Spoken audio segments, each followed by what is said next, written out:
lang sa'yo. Malapit ka na ba? Malapit na rin ba ako? Pumunta si Andres sa BSWP para kausapin si Christy na agad niyang binigay yung mga fake records ni June, sabay humingi ng pasensya dahil hindi niya ito agad na-release na nagpalusot itong kailangan pang ipacheck sa admin kaya natagalan, pero ang totoo ay ginawa nila ng paraan para makumbinsi ang binata na patay na ang kapatid niya. Nang basahin ito ni Andres ay pneumonia ang kinamatay ni June na agad pinaliwanag ni Christy na ayon sa record ay sinubukan pa nilang dalhin sa hospital si June pero bumigay ang katawan niya. Agad tinanong ni Andres kung sahang hospital dinala ang kapatid niya na agad namang sinabi ni Christy kung saang hospital, sabay nagpalusot itong nagsara na ang hospital na pinagdalhan kay June. Chinek din ni Andres yung sementeryo kung saan nilibing ang kapatid niya na agad sinabihan ni Christy na pwede niyang puntahan pero madami nang pinagbago yung sementeryo dahil sa tagal na ng panahon, sabay nagsorry sa binata dahil alam niyang hindi yun ang gusto niyang marinig tungkol sa kapatid niya pero yun lang ang impormasyon na nahanap niya. Agad kinuha ni Andres yung folder sabay umalis na ito nang makapagpasalamat na kay Christy.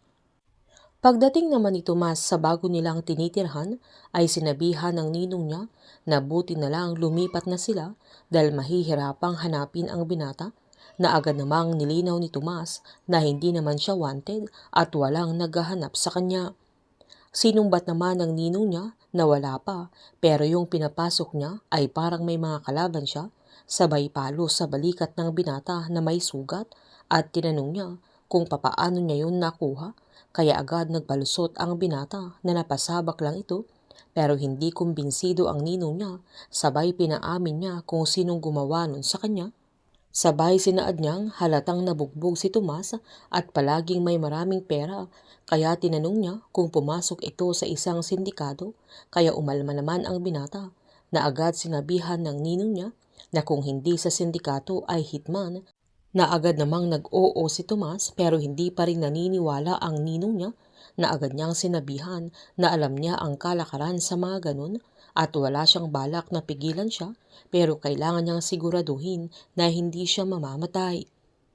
Inis na inis naman si Gab nang makita niyang for sale pa rin yung rest house nila na talagang hindi siya titigilan ni Shari pero kumalma ito nang pagmasdan nila Ba at Di na dalawang aso niya na bigay ng mami niya para may body ito kapag wala na siya. Nangako ang dalaga sa mga aso niya na papatunayan nila sa daddy niya na pineperahan lang siya ng kabit niya.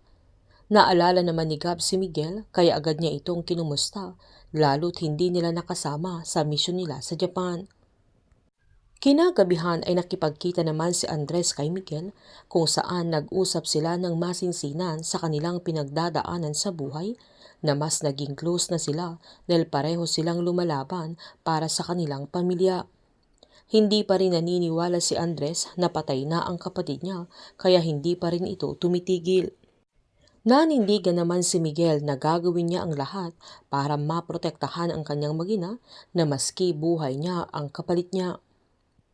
Habang nang mag-isa si Greg ay nilabas niya yung isang box na may laman ng mga confidential files at nang ilabas niya ito ay isang letter ng adaptation sa isang batang lalaki na 7 years old at andoon din yung mga informasyon tungkol kay Andres at napatanong ito kung bakit may mga humahadlang kay Andres sa kanyang pag-iimbestiga na maging kay Greg ay may mga pilit na humahadlang sa kanya. Dahil dito ay napatanong naman si Greg kung malapit na si Andres sa katotohanang hinahanap niya at maging siya ay baka malapit na din. Ampon kaya si Andres at hindi niya ito alam or alam ni Greg kung sinong umampon kay June? Painit ng painit ang mga tagpo, sabay-sabay po nating subaybayan ang advance episode ng Incognito dito lamang po sa aking channel. Patuloy lamang po manood, mag-like at mag-subscribe para ma-update po kayo sa mga susunod na episode. Marami pong salamat.